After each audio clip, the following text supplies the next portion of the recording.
Muy buenas a todos viciados, ¿qué tal? ¿Cómo estáis? Bienvenidos de nuevo al canal y hoy os traigo una cosa, bueno, un capítulo entre comillas muy especial. Recordáis que en el capítulo anterior habíamos puesto punto y final al let's play de Hellblade, este Hellblade Senua's Sacrifice. Y nada chicos, hoy os traigo el reportaje de Hellblade, que es un reportaje pues que narran básicamente cómo han hecho este juego, en qué se han basado pues en el tema de la enfermedad de la psicosis. Y era pues creo que es un reportaje que es importante, y que ya que trae el juego algo tan especial como esto, pues me gustaría compartirlo con vosotros. Así que vamos allá.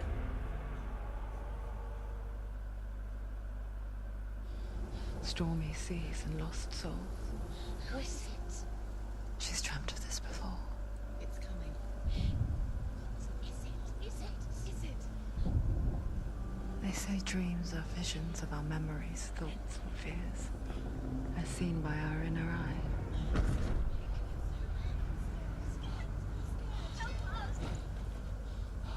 What if each one of us is always dreaming, even when awake? And we only see what our inner eye creates for us. Is this what hell is? A world shaped by Senua's nightmares. Maybe that's why people fear seeing the world through her eyes. Yes, she's scared. Because if you believe that Senua's reality is twisted, you must accept that yours might be too.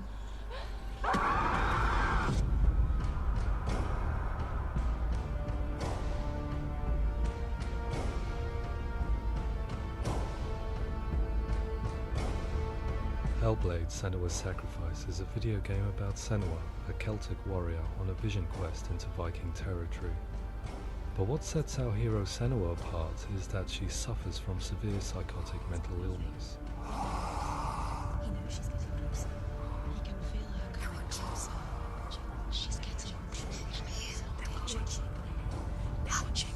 The original idea for Hellblade was to create a classic hero's journey, a journey of suffering, but one where the fantasy world is not another planet or alternate universe, but a world that is constructed in Senua's mind. But to do so would mean putting psychotic mental illness at the center of the experience, a subject that is still considered taboo, and a challenge that was both terrifying and exciting in equal measure. In Hellblade, the starting point was a newly discovered Celtic goddess called Senuna in Ashwell, Hertfordshire. When first discovered, her name was thought to be Senua, a name which I liked and kept. I wondered if Senua might have been a Celtic warrior like Boudica, who stood up to the Romans. While the Romans had conquered all of Europe, there was a group of Celts up in the furthest reaches of the Roman Empire that could not be conquered, the Picts. And so the Romans built a wall, called Hadrian's Wall, that spans across Britain from sea to sea to keep the Pictish barbarians at bay. The Picts were known for their war paint, painted on with woad, and their matted hair clumped with lime. And so Senua would be a barbarian Pict in this image. What's your name? Senua. I haven't seen you before. I don't live home much. Oh, Zeno's daughter. I have to go. Wait.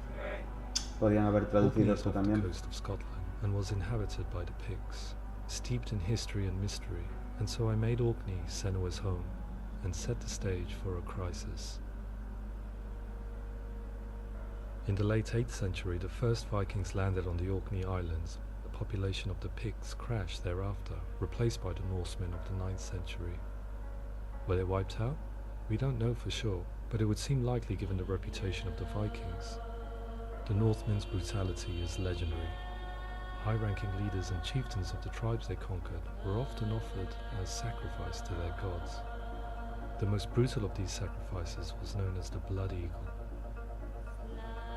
I imagine Senua as a young female warrior who returns home from exile to find her partner, Dillian, brutally sacrificed to a Norse god. by these hellish warriors from a faraway land. I imagined the horror of this moment and how it would have dragged her deep into mental torment.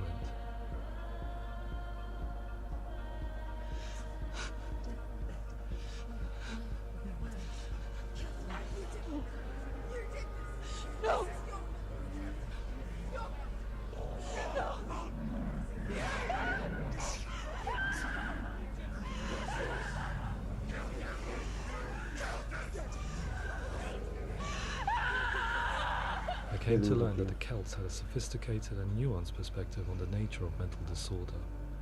One term they used was Gelt. A Gelt is a man or woman who has been driven mad by a curse, battle trauma, or grief. The Gelt would take to a life in the woods in search of penance, punishment, and purgation. And so Senua became a Gelt, cursed by darkness, looking for redemption in the wilds. Another word the Celts used in reference to mental disorders was druth, meaning fool, or liar, one who utters the words of God. They tell of the mad sinner who flees battle into exile and takes on a beastly nature, growing feathers on his body. The character called Druth in Hellblade is based on a little-known person called Findan, an 8th century Irish Celt who was captured and enslaved by the Vikings, but eventually escaped to Orkney where he became a monk. I will tell you my stories of hell, Qué guapo, sí. if I may walk with you. Upon meeting Senua, it would be his stories that fuel her quest deep into their world of gods.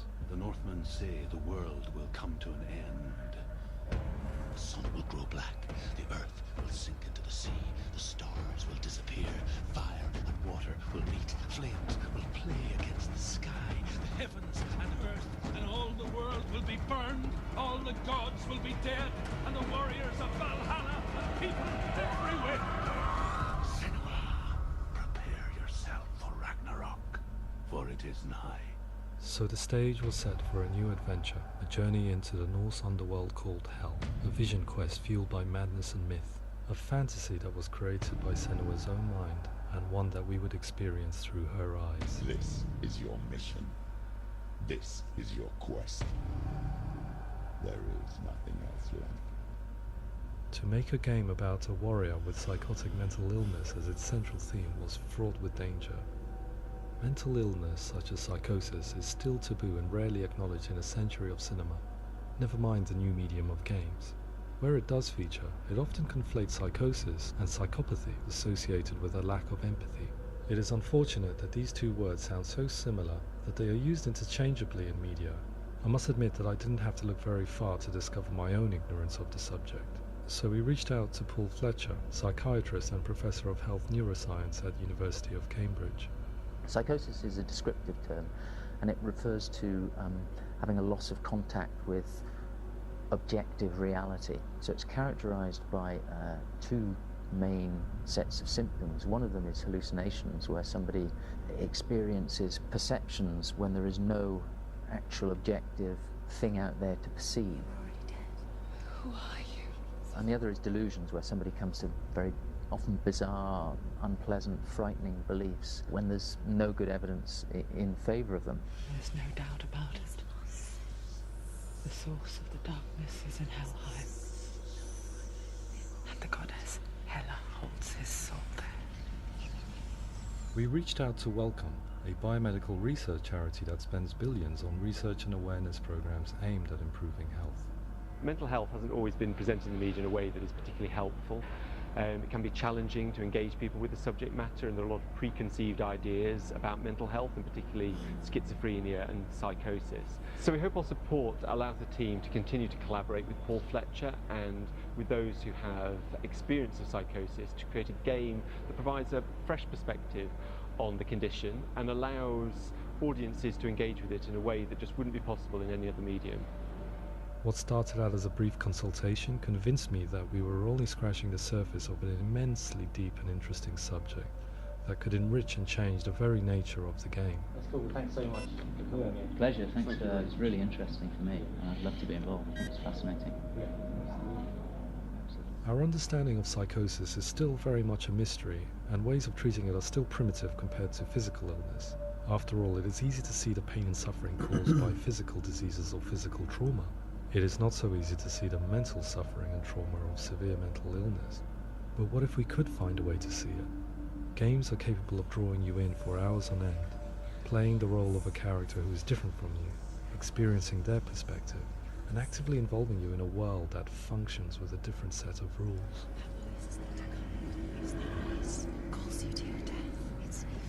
If we were to represent Senua psychosis, we would have to simulate voice hearing, a common attribute. But how can we simulate something we have no first-hand experience of? Professor Charles Fernyhough, a leading expert in voice hearing from Durham University, offered his help. Hearing voices is an experience that is usually associated with severe mental illness, and crucially we know that hearing voices is a part of ordinary life for many people who don't meet the criteria for mental illness. Yeah. Oh, that's not him in real life. We know voices vary according to where they appear in space. Voices can appear far away in the distance, they can appear right there in your ear, they can seem to be coming from inside your head. Based on the information Professor Fernyhough provided, I put together a sound brief and invited some actors to the studio. We recorded the actors using a binaural Estas son las dos chicas que hicieron las voces que oía Senua. replicating the way sound is heard by human ears. It gives you an incredible sense that the person you are listening to is right there beside you.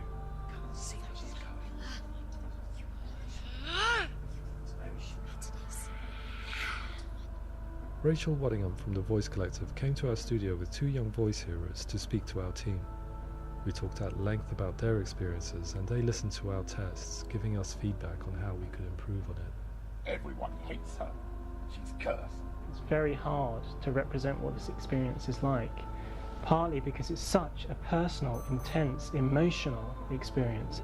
It's testament to how Ninja Theory have been listening to what the researchers are saying, but also crucially listening to the experts by experience. What they've come up with is so compelling. It's by far the best representation I've heard of what these experiences are like.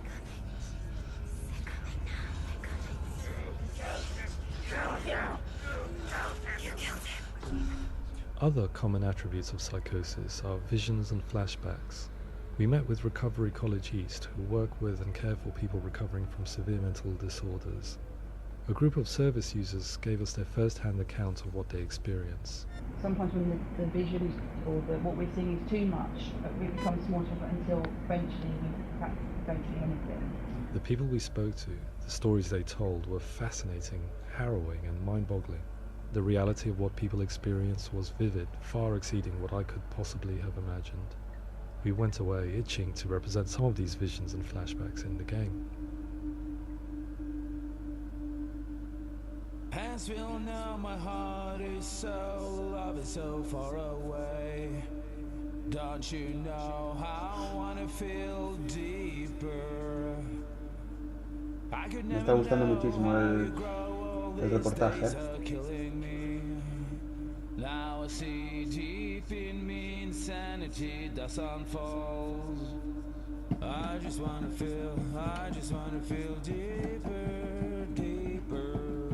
I just wanna feel deeper, deeper.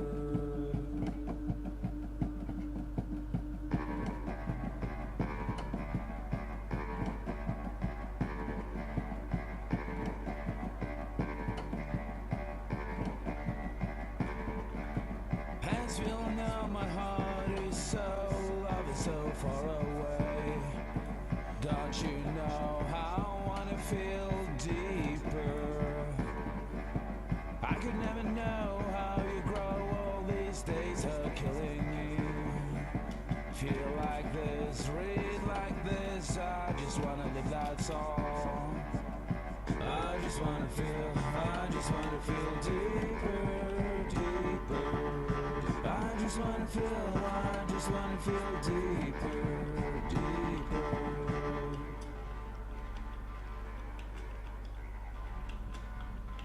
To refine our work, we continue to hold meetings with Recovery College East over the course of a year and a half, showing them what we had achieved so far and refining the in-game representations based on their feedback. With their help, flashbacks, visions and changes in perception were woven into the story and gameplay of Senua. The students that are involved in this project are incredibly excited about being involved. They have described the experience as being important because it values their lived experience and shows that despite what we have been through, all of that experience becomes valid, that actually it's something that we should all be talking about. The experiences described range from beautiful to frightening beyond comprehension. I heard of a girl who has to live with an angry voice screaming at her, slamming on her doors and walls 24 hours a day. I met someone who would often see hanging corpses in the room, so real that she would sometimes try to rescue them. The panic and fear that comes with such visions is entirely understandable, and it can be a living horror for some. Worthless, weak, pathetic. Go on, feel sorry for yourself, because there is no one left to do that for you. I was urged by one fellow that we should not shy away from showing this horror, and so I was perpetually torn in making Hellblade. Had we gone too far with our representations or not far enough? Broken and lost. Just like your soul. ¿Cómo se le nota ahí la dilatación? In some ways, voice hearing and visions were the low-hanging fruit, so to speak. There's another aspect of psychosis that is much harder to explain, but one that I think video games are uniquely able to represent, which are often called delusions. People begin to see patterns in the world. They begin to link things that most people wouldn't link. Most of the things that we might think would be coincidence or, not worth commenting on. Nevertheless, that might have a particular salience or importance for them. One individual described how everyday words, sounds, colours and objects were steeped in meaning to him, forming a strange and sinister puzzle that he was determined to solve but could not quite get to the bottom of. It's not just brain dysfunction. It's not like the system shut down. It's actually an incredibly creative process. The person creates a world populated with voices and phantasms and terrors, and they're completely immersed in it. They believe in it. We often invite people into the studio to play the game. In one of our playtests, they played through much of the game, making associations between runes, secret messages, and the threat of darkness that stalked them. There are many things that happen in the world of Hellblade that make perfect sense within the context of Senua's mind. The dark rot that's killing her slowly from within, the secret runes of the gods that block her path to Helheim, and strange associations that exist in the game to confuse you. To complete Senua's quest, you have to internalize and accept the logic and meaning behind these things to progress. Afterwards they said that they didn't see much evidence of mental illness in the game. People with delusions of all sorts would argue the same thing, that they are not aware of their experience being abnormal in any way. I need this sword. It's important. Representing perception changes and thinking patterns within Hellblade gives us a set of symptoms common in psychosis. But people with lived experience were keen to emphasize another point, that it is wrong to define a person by their symptoms. Quite often, the illness comes not from the symptoms, but from the stigma, isolation and mistreatment that comes about from the rest of society.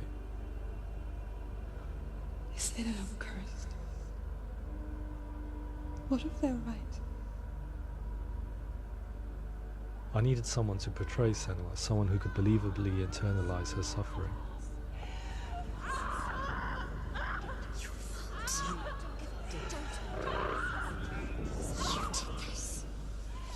Melina Jurgens, our video editor, had been a stand-in for Senua over a few months while we perfected our motion capture techniques. Without realizing it, she had already auditioned for the role, and I knew her well enough to know that I didn't have to teach her to act, but to relive her own internal pain. As often is the case, those who have suffered mental anguish are never far from us.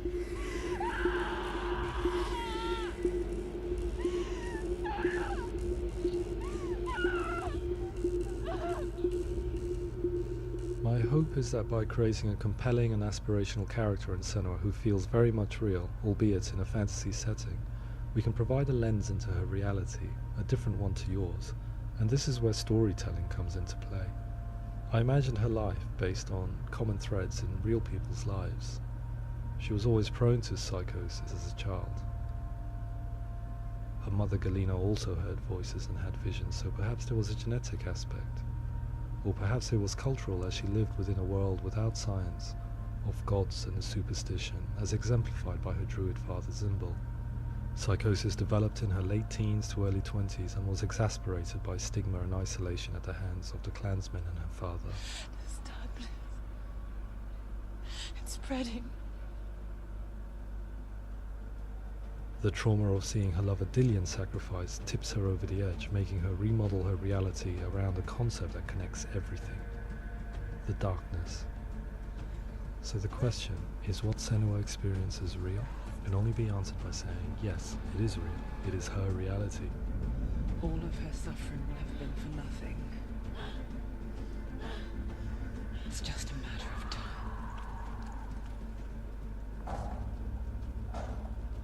Towards the end of the project, service users and professionals that had collaborated with us were invited to see the near-final game. It was a chance to see if the game had reflected their views or if it had misrepresented them. For me, being involved in especially developing Senua's character has been really important, and being able to bring in my perspective and what I see and what I hear, and having that built into the game has been a real privilege. It's gritty and it's meaty, and there are some tough subjects in there that are being tackled with honesty.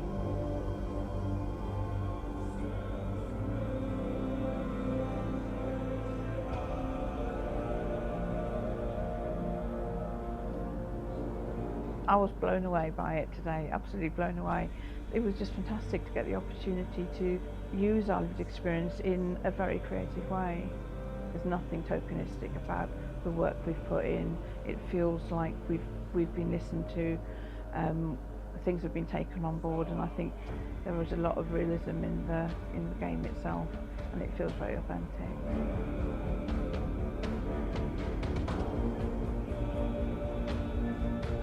Hellblade will give people a good experience of what it's like to hear voices and have those experiences.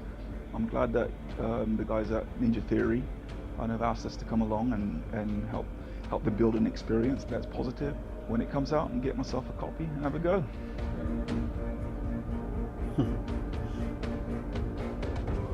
Me compraré una copia y lo probaré, dice. I think all the way through I was really inspired by how the conversations have translated into the game in a way that I think I didn't imagine was possible. So wonderful, really wonderful.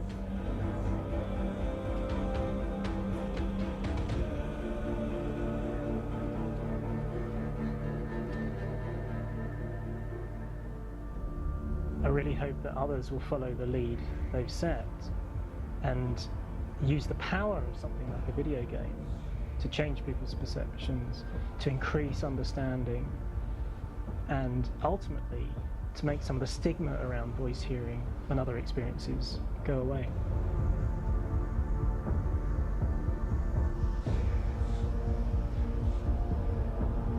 For me, it was really exciting to see something that I explore scientifically being represented so beautifully in a character who's trying to penetrate the mysteries of the environment in which they've been placed, with all of this strange uncertainty and noise and conflicting information that they're getting. I'm very excited by this way of trying to represent mental illness, because I think it actually might be offering us insights that we wouldn't get from pure scientific explorations, and actually giving us quite an empathic view of what it might be like.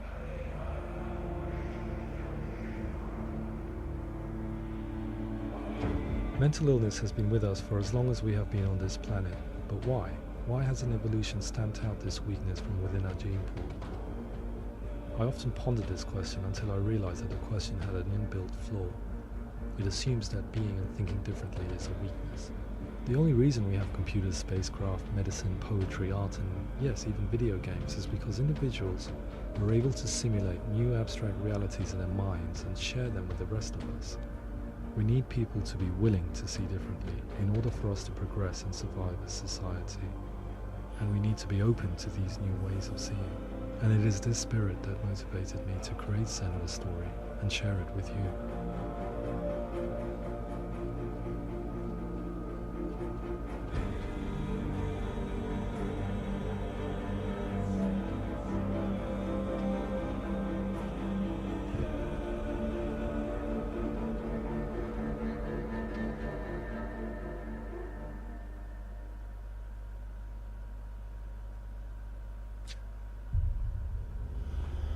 Pues bueno, chicos, simplemente espectacular. Espectacular este reportaje de Hellblade, de cómo se hizo, de cómo fueron recopilando información de vivencias reales de gente que padece esta enfermedad, la psicosis, y me ha encantado, me he quedado con la boca abierta, poco más tengo que decir. Creo que todos los que habéis jugado este Hellblade habéis visto el reportaje. Si no lo habéis visto, os lo recomiendo. Y todos los que habéis seguido la serie, bien sea en este canal o en otros muchos canales que la han subido, creo que también, si no lo habéis visto, deberíais verlo. Y nada, chicos, espero que os haya gustado esta última aportación pues que traigo al canal de la serie o del Let's Play de Hellblade.